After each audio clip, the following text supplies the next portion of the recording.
world is louder and more chaotic than ever. That's why clarity and truth have never been more important. Welcome to the Trust Factor Podcast. Good morning, everybody, and happy Monday. Thank you for joining us on another episode of the Trust Factor Podcast. I want to remind you, I often forget, I'm not a professional influencer, so to speak, and so I'm not often reminding you, and I'm often told I should, to like and to share and subscribe and do all those things that people tell you to do, because really, that's what perpetuates this. So if you're enjoying it and if you want other people to enjoy from it, consider all of the craziness that's out in the world of the internet, the world of influencers and media, and just look at the quality of the content that's being put out there. It's being put out there, it seems like, in order to dumb down the generation, to really just turn you into sheep and zombies and not show you what's important and not show you how to live a proper, purposeful life. This podcast, and I'm sure there are others, though far and few between, are designed to elevate you, to really take your life to a next level, to be able to give you the tools to do the right things and make the right choices and live a good life. So if you want that for yourself and if you want that for others, then please share the podcast. Let other people know that there is good quality content in the world that will allow them to thrive. Having said that, let's get into some of that content. It says, Ben Azai used to say, run to perform even a minor mitzvah. Why a minor mitzvah? Because that, like I said the other day, when you walk into a gym, you don't start off with 300 pounds on the bench press. You start off with the bar and then you build up. So that's one way to understand this, is to run to perform a minor mitzvah. Now, you could interpret it as even a minor mitzvah. That is to say that don't just run after the big ones. What you determine are the big ones, because you don't know. I don't know. We don't know what's considered an important mitzvah, a big mitzvah, versus a tiny minor one. We have no idea what the calculation is in the heavens. Now, we do have insight into understanding the importance and the value of the mitzvah based on its reward or its punishment, its consequence. If the consequence is drastic, then you understand the implication is that it's an important mitzvah. And the opposite is true. If the consequence of the mitzvah is limited, then we know that that mitzvah is not necessarily one that carries a lot of weight with it. Now, we don't always know what the reward is. In most cases, we don't know what the reward is. Oftentimes, we just know what the punishment or the negative consequences are for doing an avera. Having said that, we should therefore run after even a minor mitzvah, meaning what we think is minor. Don't do the math, because it could very well be that the minor mitzvah that you're passing up on, the one that you've interpreted as not very important, could be not just a critical one in general, but it could be one for you. That could be the reason that you were brought back, that you never really did this mitzvah or these few mitzvahs because you disregarded them. You thought that they were tiny and unimportant, and so you didn't do them in previous go-arounds. And so now you're brought back, and every time you're brought back, if you keep passing up on them, then you've missed the point. So therefore it says, run after even a minor mitzvah. That will also bring you to becoming accustomed to doing the mitzvahs. If you start with smaller ones, what you consider easy for you to do, then you get into a habit. It becomes habitual that you're doing these mitzvahs, and then as the bigger ones come along, they become easier for you to do. And flee from sin. Most people haven't got a clue of the consequence associated with our behaviors in terms of mitzvahs, good deeds, and sins, averas. You have to flee from the opportunity to do a sin. And it tells you all of this because it says one mitzvah leads to another mitzvah, and one sin leads to another sin. But it's said in Hebrew like this. It says, mitzvah goreret mitzvah, ve'avera goreret avera. What is ligror? Goreret. It means it literally tows it behind it. Like a tow truck is called a grar in Hebrew. A mitzvah tows behind it another mitzvah. Also to say that that is the reward for the mitzvah. The reward for having done the good deed is another opportunity to do a good deed. You gave somebody charity. Somebody came before you and put their hand out and asked you for a few dollars, and you gave them charity. Now you know what's going to happen? You're going to get a knock on your door, and somebody else is going to ask for charity in a few days from now. And you're going to wonder to yourself one of two things. Why did I give the first person that charity? Because now the word is out, and now everybody's coming to ask for charity. And now you feel like you're behind the eight ball. Or you're going to think to yourself, this is amazing. Look, I've been now established as the home where charity comes from. People know to come and knock on my door for a few bucks. How are you going to look at it? I'll tell you, in my younger days, I would have preferred the former over the latter. I would have thought to myself, uh-oh, what a mistake that was. Look, I gave somebody a few bucks and now the word's out and everybody's coming. They're not going to leave me alone.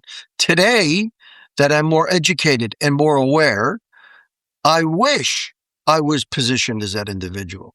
There is an honor associated with that, not from the public's perspective. I'm not talking about how the public views you. I'm saying for myself, my family, my creator, to know that we are the house that people come to when they're looking for a handout, to know that we are the house that people come to when they're looking for Torah or they're coming for assistance, or they're coming for support. If they know our house is that address, there is a tremendous honor that is associated with that. That's the right way to look at this, my friends. Most of us are built that way because society tells us the exact opposite, that the more you give away, the more of a sucker you are, the more of a fool you are, because people are out there to take advantage of you. Sure, there are scammers in the world. There's no question. But our outlook on people who are cheaters and liars is that they will get what's coming to them from the big boss upstairs. If you know that it is a scam, then you have to be careful. You should not give to that person. But if it comes across as genuine and you've done your homework and you give that charity and it turns out that person was a scammer anyways, let them suffer the consequence, because guess what? They're going to have to give an accounting after 120 years also. But for me, the mindset, remember we talked about how important the mindset was when you do something in Judaism. The mindset for me was to give charity to an individual and to help them to get back on their feet. If they turned out to be a scammer, I still get the full reward for having given the charity, and that person is going to suffer serious consequences when the time comes. So one mitzvah toes behind it another, and one sin does the same. The sin toes behind it another sin. You've sinned, and therefore you're going to be given another opportunity to sin. Why? Because God is testing you. It's a constant test. Are you going to pass? You failed then. Are you going to fail now, or are you going to pass? The power is in our hands. He's testing us to see how are we going to fare. And then it says, the consequence of a mitzvah is a mitzvah, and the consequence of a sin is a sin. Listen to this story. A wealthy and learned Jew decided to tour all of the yeshivas, the places of Torah learning, in order to find a scholar, a Torah scholar, to marry off his daughter. And he prepared an elaborate Talmudic discourse, a bunch of questions based on the Gemara, difficult ones. For most people, it would be very difficult to understand or to come up with the answers, leaving out a few difficult questions so that he could pose them to the students that he met. When he arrived at each and every one of the yeshivas that he met, he made it known very clearly to all of these students that whoever could come up with the answers to these questions, these Talmudic questions, would be granted not only his daughter's hand in marriage, but also a massive dowry that's going to allow them to live a life worry-free of finances. On the third morning of his stay at a particular yeshiva, the wealthy Jew was visited by yet one more young man, walking in with a Gemara under his hand, a Talmud.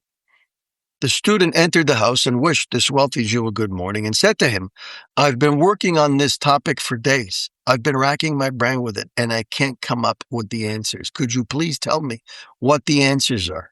And the man says to him, I think you've missed the point here, young man. I'm here to get the answers from you.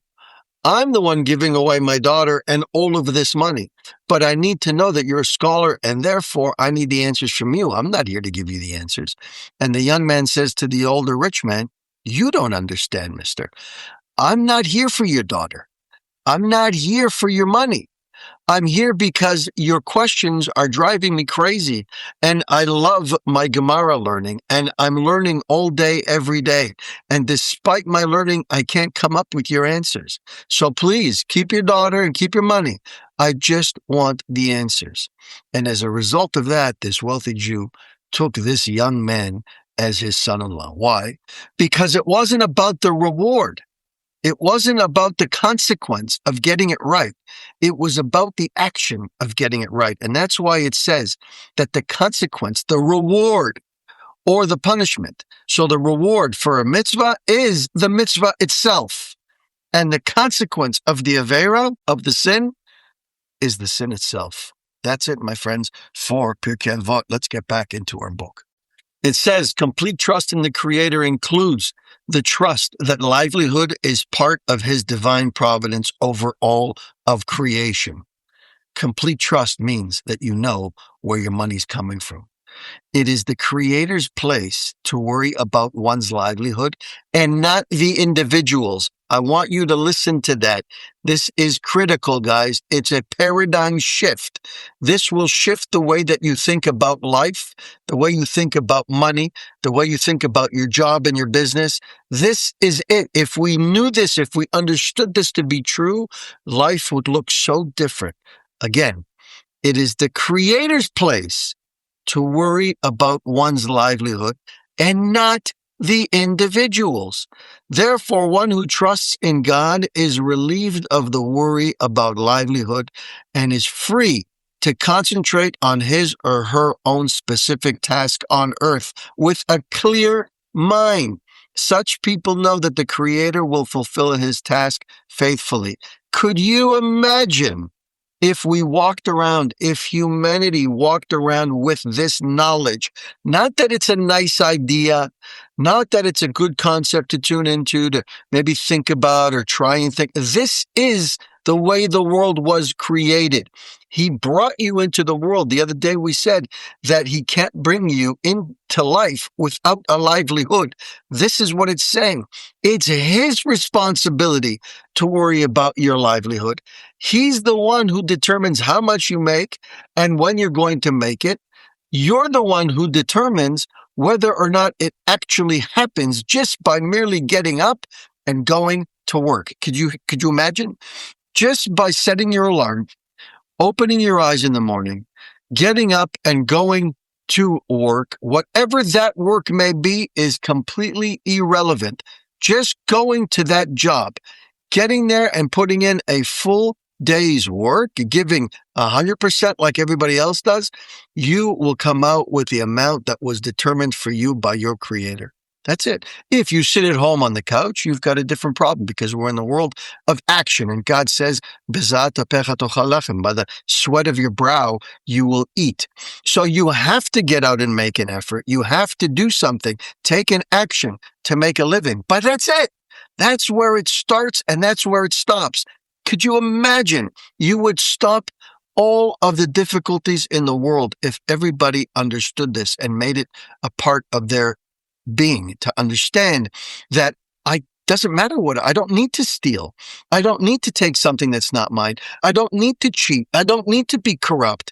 I don't need to worry about myself. Why? Because he's worrying about me.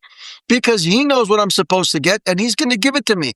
And if this sounds hokey to you, just look back at your own life and reflect and be honest. And you will see clearly that oftentimes, every time, you put out an effort and you go and stretch yourself out and do something that you know is not necessarily above board because you're trying to do it to get ahead, to make a few extra bucks.